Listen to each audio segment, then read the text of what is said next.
Hello, everyone.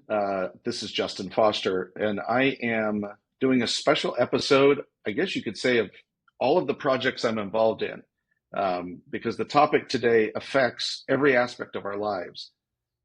So, in the work that we're doing, that Virginia and I are doing at Massive, this conversation is very relevant. The work that Jeremy and Ron and I are doing at the Fractional XO, this conversation is very relevant. And within the third way, which is my platform for sharing my ideas with the world, very relevant. And so speaking of relevant, I wanted to bring on probably one of the most memorable people that I know. You never forget meeting Shuronda Robinson. It doesn't matter if you met her yesterday or 10, 20, 30 years ago, you always remember Shuronda. And Shuronda has, like Virginia, taught me a lot about a perspective that I don't have access to as a straight white American male. So welcome, Shuronda. Thank you for, in the middle of a very busy event, very busy prep time for an event that we'll talk about in a little bit. Thank you for carving out some space to sit with me and talk. Thank you for having me, Justin. So just for context, I'm going to do a very brief bio, but I would like you to fill in the blanks. So you're a long time, you're coming up on your 30-year anniversary as with Adisa Communications, a PR firm, correct? Yes. You have your own personal brand of Shuronda Everything, where you share ideas and thoughts with the world, especially around consciousness and women empowerment, correct? Yes. Yeah. Cool. I'm doing pretty good so far. Yeah, you got it. You got it. And you are the owner of the Austin Women's Magazine as well, Yes. correct? One of the owners. Yes. Great. Yeah, one of the owners. Great. So, um, anyway, so you and I, so in disclosure, Shuronda is a client of Fractional XO. I serve as Shuronda's CMO, Fractional CMO. And Shuronda, you and I have these kind of conversations anyway. And so when we were talking about the kind of things we talk about, I was like, we should record this. Okay. And Watch so here out. we are. Yeah, watch out, world. Yeah. So the title of this is How to Be an Ally. And so I'm going to set some context here. This is being recorded on November 4th. I'm going to release it later this afternoon. Tomorrow's election day. And no matter what happens, and I'm very public about what I hope happens, no matter what happens, we are in an era of women leading us, leading everyone now. And in many cases, it could be a shared alliance, I guess you could say. But more and more, we are seeing women in leadership positions that were prior held by white men. Now they're held by women of all colors and backgrounds. And I think it's important for us men, especially what I call SWAMs, straight white American men, to understand what it means to be an ally. And I often tell other men this. I say, there are things related to being a woman that we will never understand. We will never experience, obviously from, many aspects of it. And so I've often said that the choice really is to be an ally or shut the F up to some extent. So having opinions about women that from a place that you have not experienced what it's like to be a woman seems kind of stupid and limiting. So that's my first question for you. So what does it really mean to be an ally for women in leadership? That's a big question. So I think what it really means is assessing your own power, your own influence, Mm-hmm. and then deciding consciously that I'm going to give that to someone, right? I'm going to Mm-hmm. give that to a woman in this case. And when you give your power away, it actually expands it, right? It's not, you're not Mm-hmm. losing it, because you're never going to really truly lose your power as an individual, at least I believe. Right. But I think that allyship happens when you understand where your power lies, where you have the ability to influence and make change. And then you offer that to the women that are in your organization or the women that are in your life and let them run Mm. with it, right? And back them up all the way. I love that. We had a fractional XO. We had a meet the expert in September named Alan Prussian, Okay. and who's a leadership coach. And his mantra is power is meant to be given away. That's right. So that really aligns with this belief that it's not a finite pie. Right. Um, And and I don't think that, and I'll speak because this is your show, right? I'll speak very, very plainly. I don't think that white men have put themselves in a position where they've had to assess what their power Mhm, is and where their power lies. And so right. that's that idea of white privilege, right? That Hmm. you show up with power and privilege that you never had to understand how you arrive there and what it means. And so I think the first Hmm. step really is doing that assessment, like where do I wield and hold power and influence, and then how can I Right. give that away? Yeah. Yeah. It does seem to be a kind of two levels of, let's call it social consciousness. The first is an awareness of your privilege, and then the second is the awareness of what you can do with that. That's right. Um, and many men in business, in particular, do have a platform. They maybe have an organization that they are an owner in, or they're a senior leader in, or they have platforms like media platforms or whatever. That's one way. And for me, just from the perspective of being a white guy, is I grew up poor, I grew up rural, I grew up in a violent home, I grew up in a Christian fundamentalist cult. I didn't. So when I heard about privilege, I was like, I don't have any privilege. Right. But then I realized, as I expanded my awareness, that yes, I had to do all those things, but I did not also have to do them by while also being a part of a marginalized group. Pick whichever marginalized group. In this case, women or women of color. And then there's this kind of leads into my second question here is as men in that first sense of awareness, we have kind of sometimes I call it uh, like platitudinal progressivism. Like I'm pro woman, and they like it's National Women's Day, and when it's and it's kind of the surfacey thing. Yeah. Um, but I think there are a lot of well-intentioned men um, Yeah. out there that really do want to be an ally, but they have unconscious bias about women in leadership positions in particular. And I'm curious, as you rub elbows and you're in a lot of different circles with a lot of powerful people, including lots of powerful men, what are we missing often as men that are unconscious biases about women in leadership?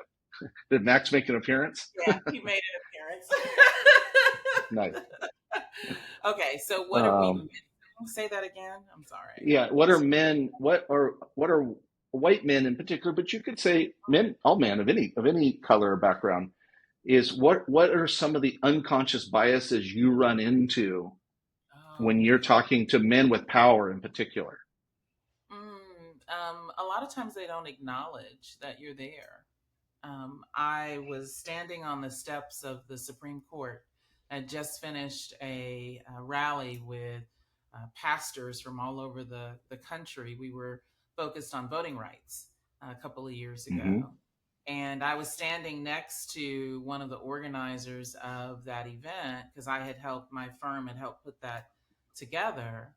And every man came up and acknowledged the other man and said nothing to me.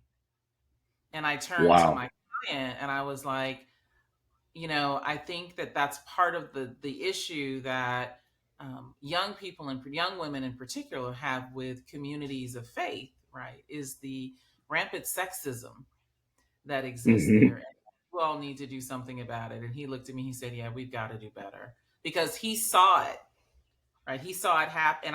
But I had to call it out. And so I think the first step is recognizing that there is a woman in the space with you, right? In the group, Hmm. and making sure Hmm. that you make room and you make way for her presence to be felt and her voice to be heard. I Mm, think another way is to back her up.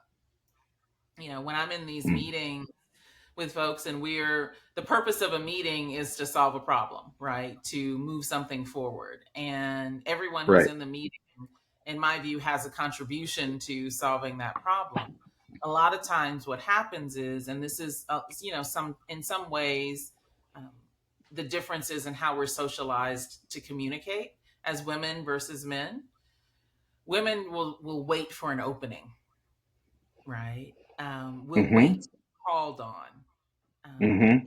because that's how we've been socialized, and that's how we interact with our girlfriends, right? That Mm-hmm. we take turns. Men just Mm. jump in and say what they need to say, and move on down the road, and they interrupt each other, and they so that there's a communication difference. And so being aware Mm. that there might be a Mm-hmm. difference in communication style as you're in that problem solving meeting, and inviting in that woman's voice. And Mm. then not and mansplaining is a thing. I've been mansplained my Yes. entire career. Right? Just Yes. like don't take her words and change them.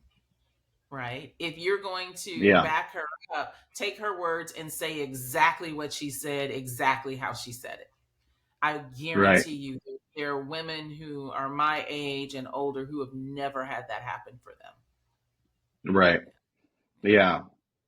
Wow, that's interesting.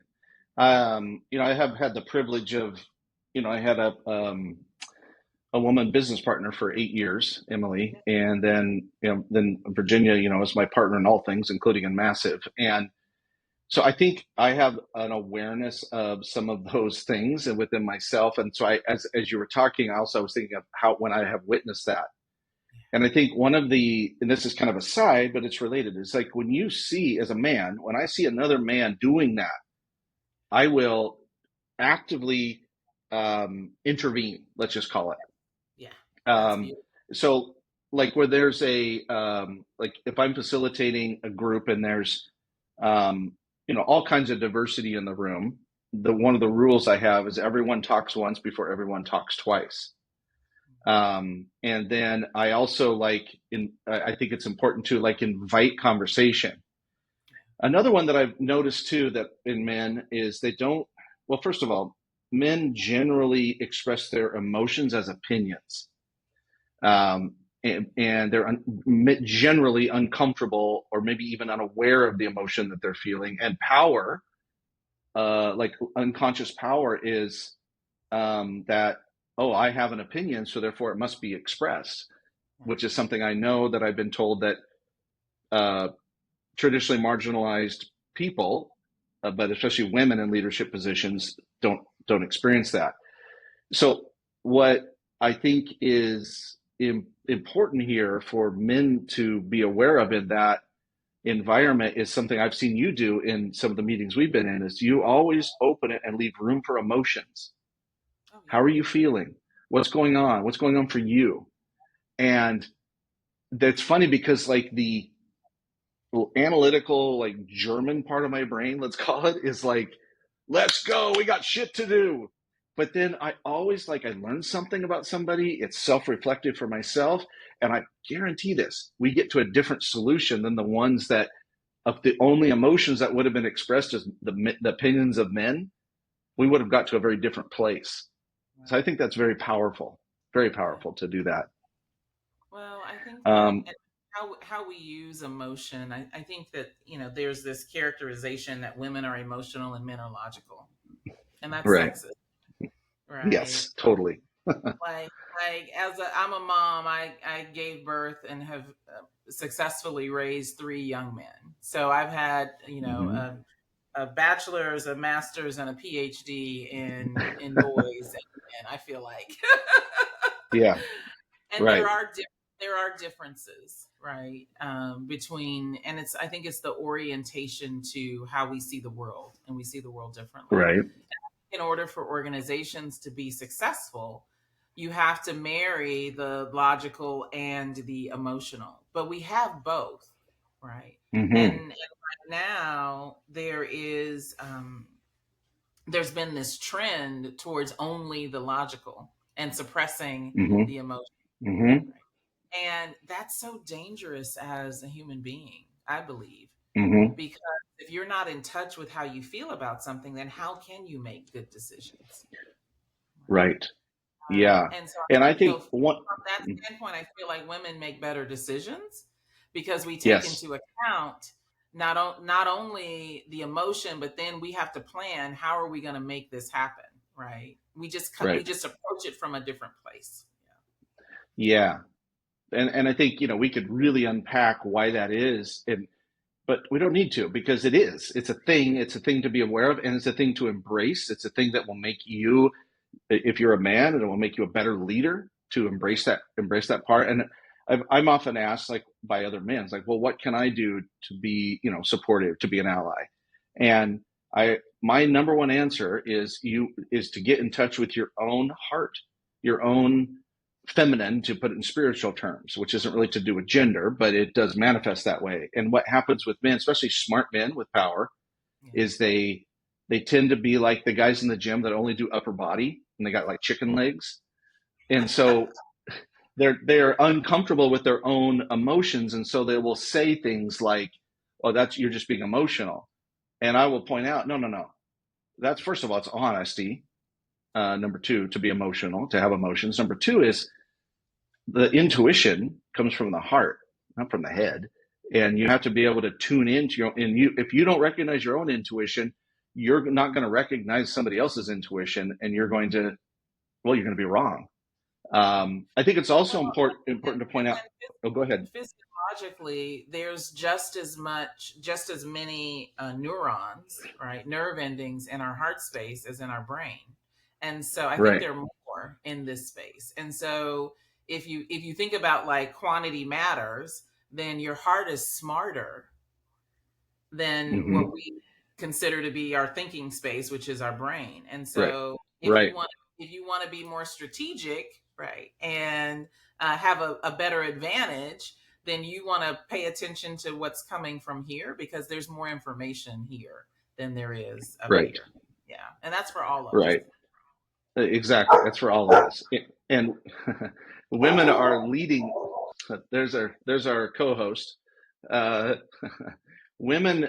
This is why I honestly believe that women make better leaders because they're much more aware of that part of themselves. Before I go to the next question, I want to mention one other bias that I see and get your reaction is I see a lot of men, like I said, men are well intentioned, and I don't necessarily mean that as a compliment because intention is privilege. You do not hear marginalized people go, well, I didn't mean to.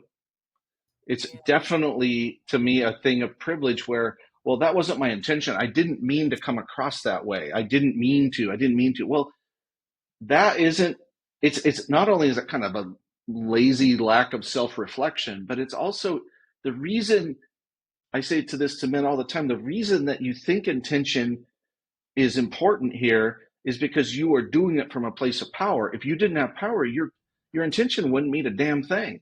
yeah. I'm curious about your reaction to that.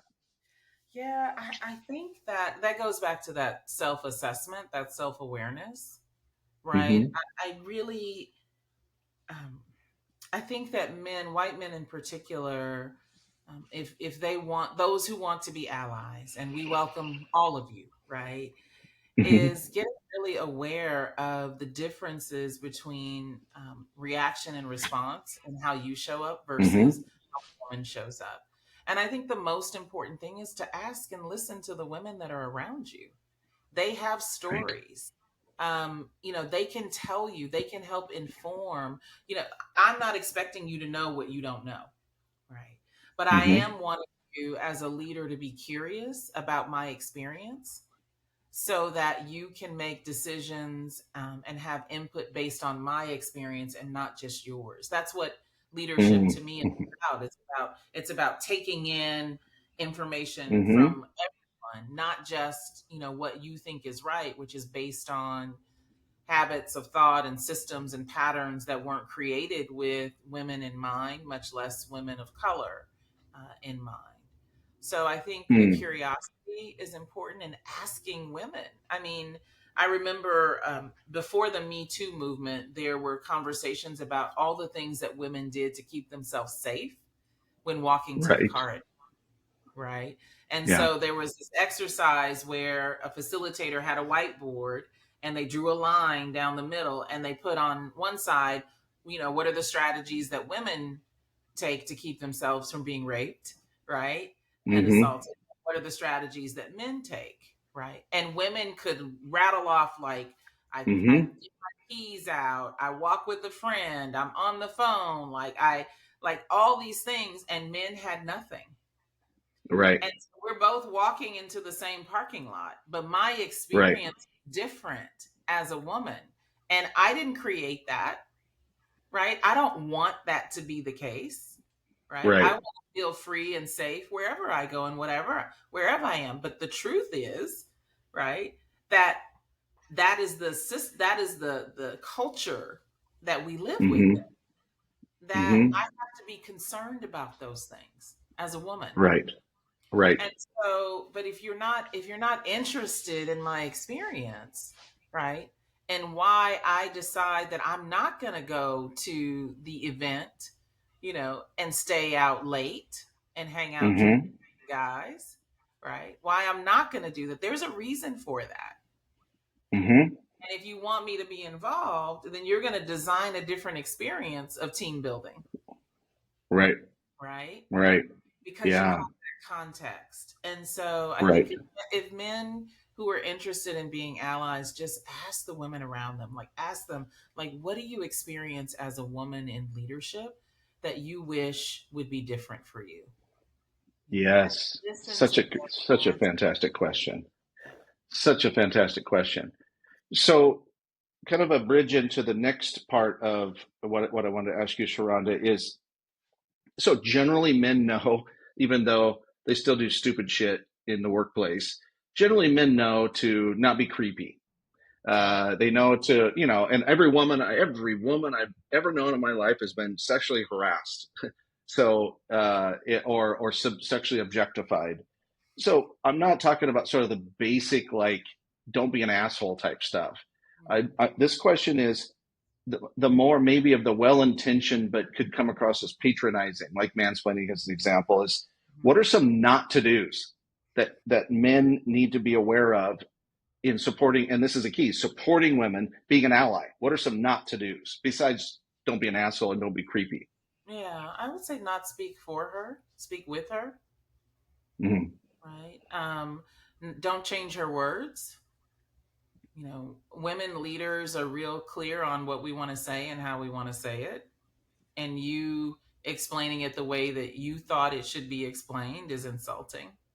Yes.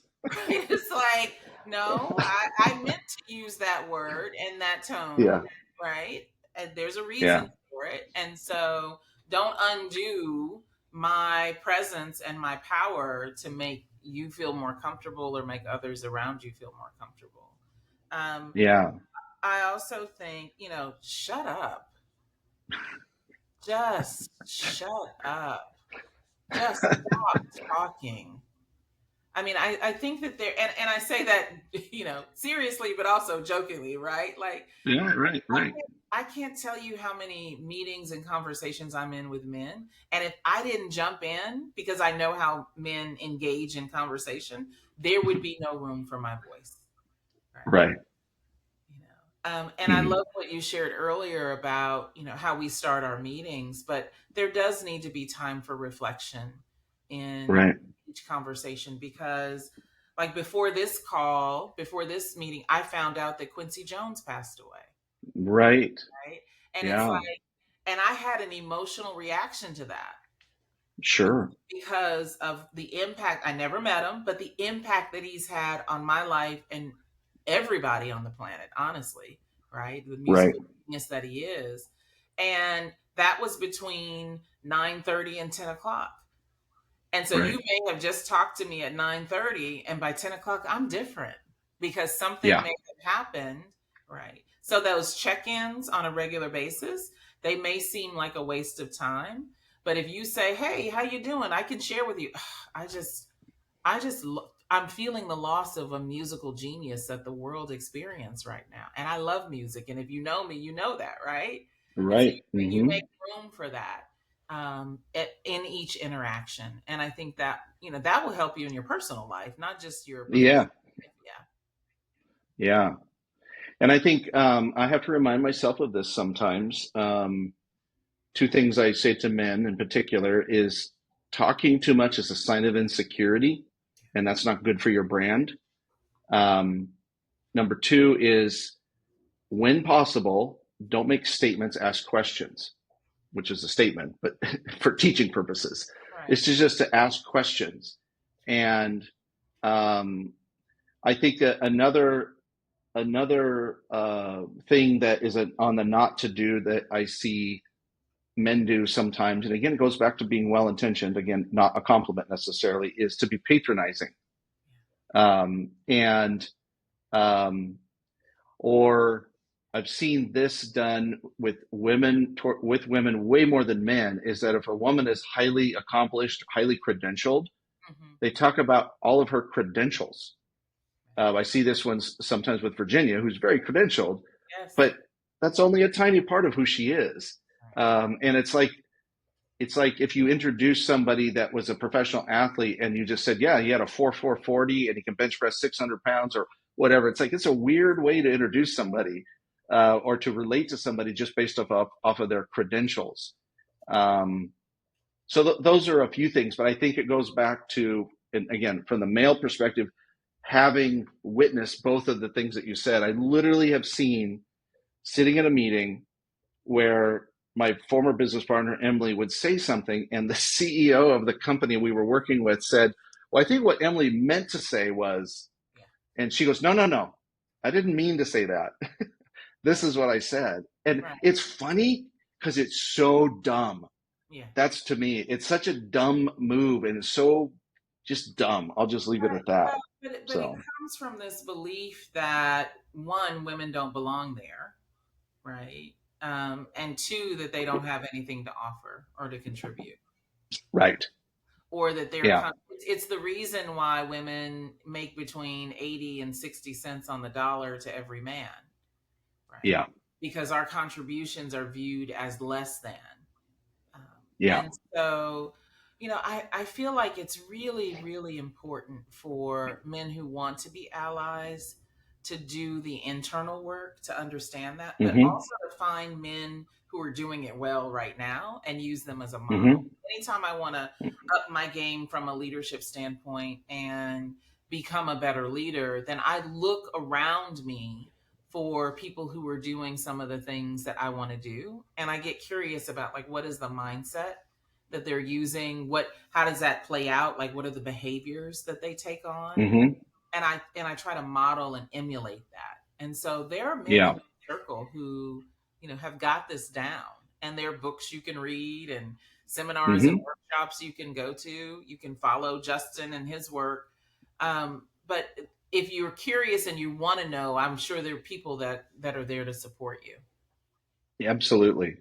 And I think also this is kind of looping back to the not to do's and unconscious biases. And I see this more with like blue collar type organizations where it's kind of what you were saying about like, um, you know, going out late in the dark and, like not being aware of safety, for example. But it kind of a general unawareness or silence is affirmation sometimes of like the boys will be boys, what they got, the locker room culture, Yeah. things like that. And I tell men in leadership positions, yes, you should stop that. But more importantly, you should give every woman in your company they should have the freedom to tell someone else, regardless of rank, when they do not feel respected or when they feel unsafe Yeah. psychologically or literally. And I think it's this mindset shift from um, don't be an asshole to consent to invitation. It's a different thing. And when you invite, as a male leader, you invite other women to step into their own power, their own autonomy, and you see that as part of your job as a leader, you're doing what I refer to as the higher masculine, which is you are protecting Yeah. the good in the culture Right. by doing that. And I love that. And I think women also have a responsibility to understand that are oriented differently, right? And Hmm. that orientation is going to show up differently in the workplace. You know, men are not women with, that, right? And Yeah. so, and a lot of times what we try to do is we try to make men something that they're not. Well, if only he Right. would do this, if only he would do Right. that, without respecting the fact that men are different, right? That they see the Hmm. world differently than us. And that difference is powerful and beautiful if you understand why it exists and what it's there to serve. And so I think Hmm. leaders also have to do their own internal work, Mm. because every time a man cuts me off is not disrespectful if I understand what he's doing, right? And where he's coming Hmm. from.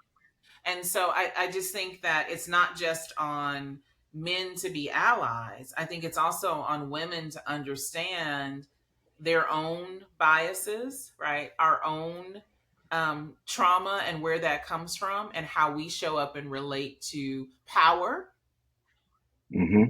relate to men. Um, Mm. in addition to men doing their own work, the challenge for men is that you're undoing an advantage, right? You're Hmm. undoing systems that support and work in your favor, right? Right. Yeah. That's the challenge for men. I think the challenge for women is understanding, that that's tough to do, and Hmm. supporting that allyship as well. Like, it's got to go both Hmm. directions. It can't just Right. be because you have all the power, you have to change yourself. Yeah, well, women Right. need to do some work too. Yeah. Like, Yeah.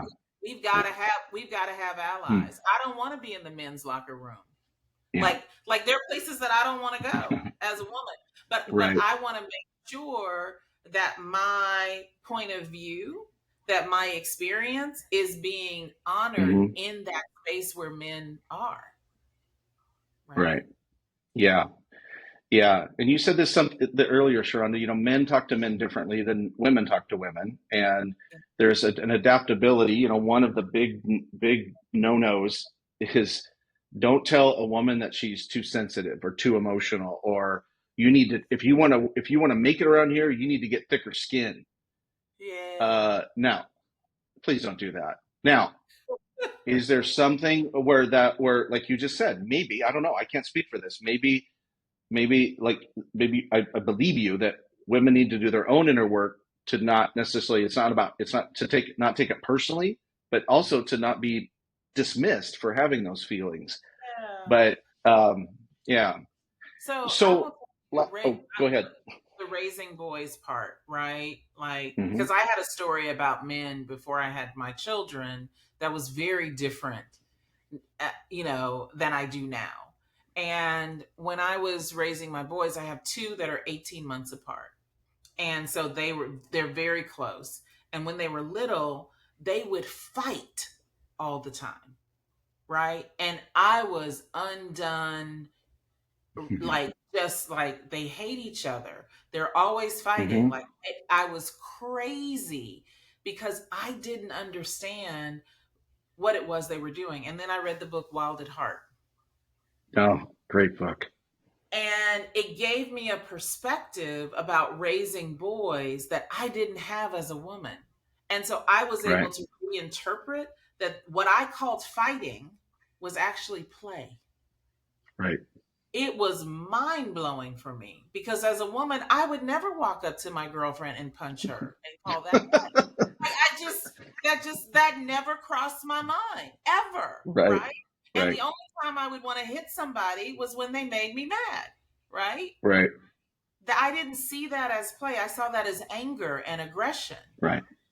And so that's what I mean about women. I think also have to be curious about how men are socialized, but then also their Hmm. orientation to the world. So when I figured Hmm. out that my boys were just playing, and that I didn't have Hmm. to intervene, and I didn't have to make them wrong, and I didn't have to break up the fight. And like when they went too far, I would make them hug and kiss it out, right? But I didn't have Hmm. to like correct that because there was nothing wrong with that for them.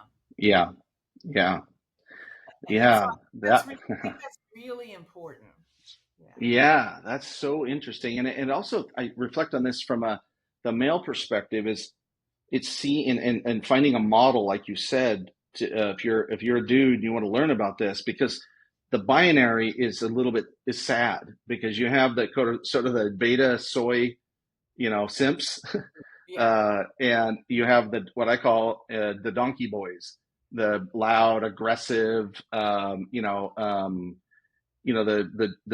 Joe Rogany types, and so and neither of those are necessarily the right model to be an Right. ally, of course, but even more than that is I think women may not understand that many men are in a crisis of masculinity, and so you could look at the incel culture down, which is very dark, to the donkey boy culture, and a lot of men don't necessarily know what it means to be a man now in these modern times. And so, like my friend Rick Diamond, who he has awesome men's retreats and stuff, or my friend Bobby Home Lippert, who coaches men on what he calls the 4 H's. I think if you're a man and you have a crisis of masculinity, we're not going to do what I did, which was I looked at my grandfather, who was an awesome dude, but he wasn't necessarily the best model for being an ally, or Clint Eastwood or something back, as a Gen Xer. Mm-hmm. Is you gotta figure out what it means to be a man yourself, Right. and the promise in that is that the man that's inside of you, when fully embraced and loved and expressed, is going to be naturally an ally. I do believe that. Yes. Absolutely. Um, Absolutely. so, last question for you, Sharonda, Okay. is so I come from rural America. I sometimes jokingly but seriously say there's a 72% chance that I would be a Trump supporter. I'm white, rural, straight, Christian, no college Yeah. degree, all of that. And Yeah. so again, if we if we get what we want, and please Lord, Harris wins tomorrow, then um, there's going it's going to be an entirely new era of leadership in the country. I think it'll be radically different than Obama, Planet. as the first black president, right? On the So, planet. but there's a lot of in my world a lot of conservative men, and they have been, sometimes they're kind of the last group of people you can make fun of in public, and which I don't think is a good thing. And so I'm curious what your message as a powerful, strong, integrated black woman leader, what is your message to conservative men about women in leadership? If you were Hmm. speaking to a group of them, what would you say? That's such a, ooh, that gives me chills and makes me emotional to think about that. So I would say, number one, that I love you, Mm, right? And that it is so important for you to find new ways of using your power and your access and your influence and your wealth so that our planet is sustained, right? And so that the fears that you have about your future, right? And the fears that I have about my future, they're the same, but we have to address them differently than the way that they've been addressed, right? We have to begin to unpack, right, what we believe about each other, and we've got to come up with ways of working together, and that takes trust and relationship, but most importantly, it takes conviction. What we're doing right now isn't working. It's not working for you, it's not working for me, it's not working for the generations to come. And even outside of like the generations to come, like right now we're both in pain. Mm, Right now we're both in pain. We're both suffering because we don't love each other the way that we can. We don't trust each other. We're not in relationship. We don't hear each other. We don't communicate with each other. We have polarizing views and pundits and people telling us what we think and what we believe. And the truth is that we are all in this together. The difference is that you have the capacity, and because of generations of decisions and systems and structures, to direct change in a way that serves all of us. And I have the willingness, the heart, the intention, the belief that it's possible. mm, That's what I would say. mm. Yeah. Wow. Write that down and spread it around. Thank you for sharing that. Thank you for the question. Um, I I would say from my heart to these men, if you are afraid of being led by a woman, the problem is inside of you. It's Mm, not her. yeah. That's it. That's all I got to say about that. Mm, Um, so well, let's good. wrap this up. That was beautiful. I do too have the chills.